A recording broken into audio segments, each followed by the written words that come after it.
Go. Come on, Johnny. You keep up, Johnny. Duke can run. You can run. You can see everybody else at the mirror coming. They drag it along. A little bit cooler today, so they don't mind a little bit of a walk. Well, Johnny don't like walking. Johnny don't like to walk. He can ride. I offered him a ride. He wanted to mess around with Billy. I mean with Duke. I got Heidi. There they go. They want to get in them woods. They ain't gonna go to the woods without Pawpaw. Ivan will be coming here in a minute. I guarantee you, Ivan will show up. Take care of him. I'm gonna park here in the shade until they all get here. All right. We're on our way to the river. Come on, people. Yep, I see Ivan. There comes Ivan, bringing up the rear. He's such a good boy. I'm serious. I am so serious. And I see Miracle coming from the barn yonder. She said, well, I better go too. She's way up there, but she's coming. And there comes Ivan. Ivan will be here in a minute too. He gets to stop. He found something. He found something green. He better get it while it's there. If Ivan finds something green, he'll get it quick before somebody else gets it. Why, Johnny, seriously, why? Why, son? Why is it? All I ever see is the backside of you, Johnny. I'm so sick of that. So sick of it. There's grass out there, guys, in those woods there. There's some shrubs and brush. Have at it. You put it, if you're gonna be up there like this, you put it down. Hi, it's ridiculous, ain't it, baby? It's ridiculous what we have to deal with. We're gonna sit here till all of them get here and get the browsing around, then we'll go on down to the river. Just because Johnny's back here being a nuisance, there's no reason you need to be a nuisance, okay? No, sir. Doc, we'll start this stuff. I don't know. This is just a wrapper, not yours.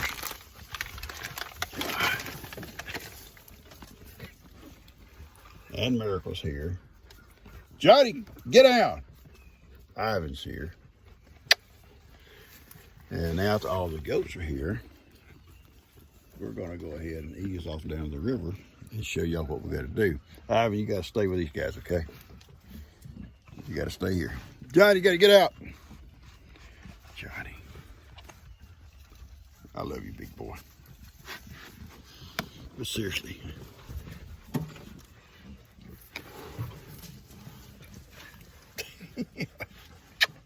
You know your papa loves you, don't you? You know I do. You know I love you. I love your big ears, your big pretty eyes, your little mouth. Yeah, I don't like all this stuff. I don't like his tail coming up my face either. I don't like this, Ivan. He says, Johnny does it.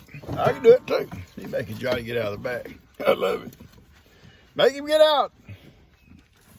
They're all gonna cross this fence here and eat in that area right there. There's a creek on the other side, I think has water in it all the time, and they won't cross it. And Ivan and Miracle will stay here about and wait on them. No, don't start that. Don't. I'm serious. I'm so serious. Ivan, tell her. So, Ivan, you leave my papa alone. Thank you, baby. Thank you. You go let her mess with Pawpaw. Look at it. Ivan, look at what she's doing, Ivan. There you go. There you go. See? She starts butting Pawpaw. He'll bite her. Thank you, baby. Take care of your Pawpaw so much. Don't bite her hard. Just enough to make her leave her Pawpaw alone. Make her leave his Pawpaw alone.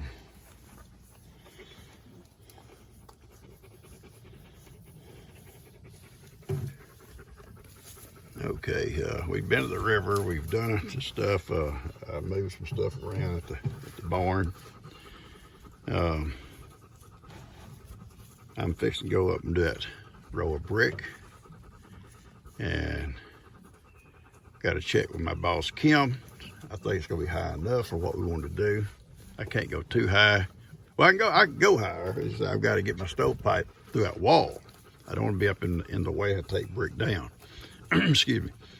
So we're gonna go up and do that, and let these guys hang out right here. These guys are right here with them. Okay. We're on our way to the river now because Johnny got out. I haven't made Johnny get out, and he's gonna take care of it. We're gonna go to the river. Hey guys, this is what I've been talking about. Is the area we would fence in for the cows to get to the river, and this little walk-through gate goes down this slope to the river. Now, I'll tell you a little bit about this slope, and probably some of y'all have heard it before.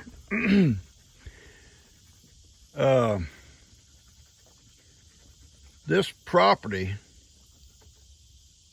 part of this property was in part of a land grant given to David Cole, who fought in the Battle of San Jacinto. And that's, Texas didn't have money, but they had land. And everybody that fought for their independence was given land. And part of this property belonged to David Cole. Now, David sold part of it to my great-grandfather at the end of the Civil War. But in between those years, there was an old fellow lived over across the river here, a ways back in them woods over there, name of Hale, H-A-L-E. And there was an old clearing over here that had at one point been an old Indian encampment or something, where a seasonal type thing, I think. And he asked David, could he farm it? And so he's given permission. And he also farmed a little bit after my great-grandfather came here. But anyway, the old man farmed it for several years. Anyway, I'll get down to the river and I can show you better. So let me get me a walking stick here. That bank's pretty steep. So hang on. Okay. This bank was steep. It was just like this bank here, you can see. These old banks are fairly steep. But Mr. Hale, there's an old wagon road that come back through those woods over there, and he was able, and over here on this, and I'll show you when I get down the riverbank, it come down almost that river, and he was able to bring his wagon and mules down that slope, and it has a rock bottom up this river here to right here. And he took axe, shovel, and pick and sloped this bank by hand, by himself, so he could bring his wagon and mules up this bank here, up this steep bank, right on over there to that field over there. Now, my dad and I was building this fence one time, and we was digging post holes. About 2 foot down, we found an old axe head. My dad, old axe head. My dad said it belonged to probably Mr. Hale. And Dustin, playing down there one time, years later, found an old pick buried in the dirt. So I'm pretty sure that's probably some of his old tools. They either lost them or they broke. Anyway, what he would do, he'd bring his plows and stuff over that he was going to work the field with in the wagon and up there, and he'd leave the equipment over here. And after that one trip, after that, he'd just come over with his mule and plow or whatever he was doing, tilling or whatever. And then when the harvest come, he'd load his wagon up and take it all back home. So probably the wagon only made 1 or 2 trips up this bank per year. But he kept it sloped up pretty good. It's washed out a lot over the years. It's steeper probably than it was when he left it. I got me a walking stick going down this bank. So with flip-flops, it's not real easy. Kippy, you gonna catch me if I fall? Yeah, Kippy, I got you, Papa. Howdy. Heidi's up there on the mule. She says, I don't know if I'll be coming down there or not, Papa. Like I said, Heidi's kind of giving a little bit to her shoulder the last couple of days. I think she probably running and playing and chasing a cat or something. Kind of sprung it a little bit maybe. It just kind of made it sore. Anyway, what we would have to do, I see Jake's got his kayak down there and he got something tied off over here. Maybe he's fishing. That's a big rope. He must be fishing for jaws or something, or gator. Anyway, most of those banks over here are too steep for a cow to go up.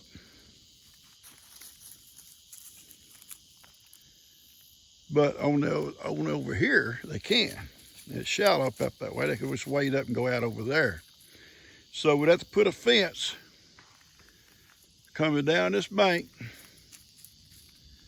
to the water's edge and then out and nail off some wire out there to that tree or even that log out there would work. And put a few T-posts in the shallow part of the water to hold the wire up good. It's deep over next to that bank over there. That would cut them off from going out the north end. And we'd have to do the same thing on this bank here. You see how steep it was? That old fella had to carve that out. That's pretty tough. And I'm sure there was trees here too he had to cut out of the way too. Anyway, it would have to come down this bank here too to the water's edge and then straight across to those cypress tree over there, that big cypress. And that way the cattle couldn't go south. They'd have to drink right here, and there's plenty of space for all of them to line up side by side if they wanted to. The river's low right now, and they got this old sandbar. They can just get right up to fresh water. Now, anyway, the old road or the old trail he used come down that slope right there where it sloped into the water in that bend, and he come right up this river. It's shallow here, and it's a rock bottom, and he came right up this bank. And I'm sure he had to slope this bank down some too. But you can see, we can bring that wire down and we can just nail off these trees as we go and set some T-posts down through here. You know. And I'll have to have some help, but Jamie and Lester said they would come. Daniel and Lou, Lou. I might get Lou down there, you never know.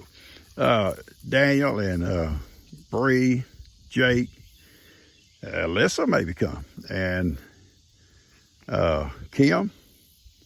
And actually I'd supervise and would come up down through here with that wire also. They need supervision. And that way the cattle could come down through that gate up there, leave the gate open, come down and drink all they want to drink, lay around in the shade, stand out there in the water if they want to, whatever, and cool off. And I guarantee they would. I guarantee you'd be coming down here, you'd find them standing out in the middle of that water out there. And see, I can see the bottom all the way out to where that thing comes up out of the bottom. So I know it's shallow, almost to that tree. But if I remember right, because I've fished here before, all along that bank over there is deep. All along that bank. Anyway, but the thing is, whenever we get a big rain or get a flooding of another flood, all that fencing out there will be gone. It would tear it down because logs and tree tops and limbs and all kinds of debris comes down river, and it would tear it all down. In 2011, that's what Kim and I did down on the south end, which is now Lester's Park. We did the same thing, her and I by ourselves. And it took us 2 or 3 days to do it, but the cows were out of water, and I was trying to water them at home. And I can do the same thing here for 2 or 3 days. I can water them without probably hurting my well that much. But, you know, when you start talking about using a lot of water out of a well, when it's been so dry so long, your water table starts to get lower and lower. And there's have been occasions, not ours, but where the water tables have dropped down below the end of your pipe down in the ground. And they'd have to pull that well all the way up, add more pipe, and go back in. It's very expensive. Now, my well's 390 feet deep, but the pipe don't go down 390 feet. It goes down, I don't know, probably a couple hundred foot. But water tables can fluctuate because of the dryness and no rain. So anyway, that's our plan. I wanted to show y'all this area. This is a sweet little place to come down and just kind of kick back. I've come here before, set my chair up out here, just sit here and just kind of, enjoy the peace and tranquility. The only thing you hear down here when you sit and get quiet is the birds. A fish may flounce now and then. It's really nice. Really nice. Tell you a funny story. Real quick. Right up yonder, it's deep. Cuz and I and Doc was in a boat, paddle boat, fishing. And was paddling back up to here. And Cuz gets to playing around, taking his paddle, throwing water back toward me. I was in the back and Doc was in the front. and throwing water over. So we started throwing water back with our paddles. The next thing you know, we done flipped the boat upside down. We're all in the river. Now, Cuz and I, we're smarter than Doc. We just swim this way to where it gets shallow and we walk on up here. Doc, and we pull the boat with us. Doc swims out to that bank yonder. See how steep that bank is? And he's trying to go up that bank, clawing dirt, mud, everything else down on him. And he's cussing us. He's talking bad about us. And then he gets into some briars, and them old saw briars, a long old briar with little old thorns all up and down. I mean, they get all onto him. Yeah, we laughed. We stand here on this bank and we laughed for 30 minutes him trying to get up that bank. I think he finally give up and come back up here where we're there. But that time he done all scratched up and muddy. Oh, Doc. Anyway, guys, this is the plan here. I want to show it to you. And I'm going to get on back home and work on that little brick wall. Yeah, Heidi stayed up there. She's watching. Kippy, I'm coming, buddy. Kippy said, I'm ready. I'm ready, Papa. I'll help you. Yeah, all right, Kippy. It's pretty steep with flip-flops on for sure. But we going. Oh, yeah, we got it. We got it. Just the knees hurt. Little old walking stick I got. Just a stick I picked up. Works pretty good. Now, I got a walking stick. Walking cane. And I don't use it hardly ever. But I got one.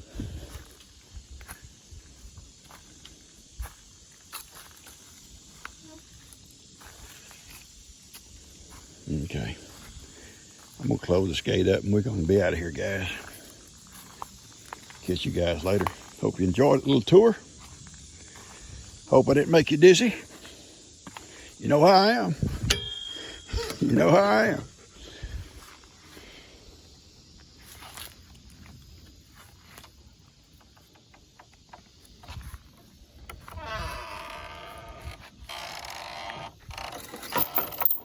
That's what they call the East Texas latch. East Texas latch. Catch you guys later. You ready, baby girl? Oh, I got Kippy. I got Heidi. I got myself. We're on our way back up.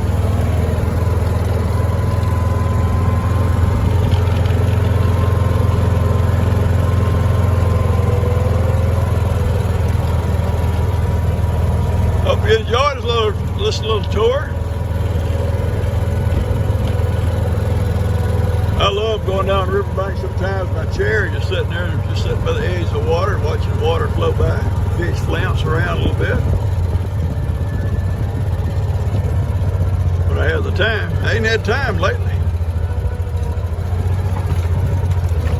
Been very busy trying to get my little kitchen going and regular chores and feeding up as much as we feed every place. So feeding like twice a day. All right, I'm going to head back, and I see Ivan's got all his people over there. They're still over there at the exit, so I'm going to leave them be. I don't have to worry about it when Ivan's with them.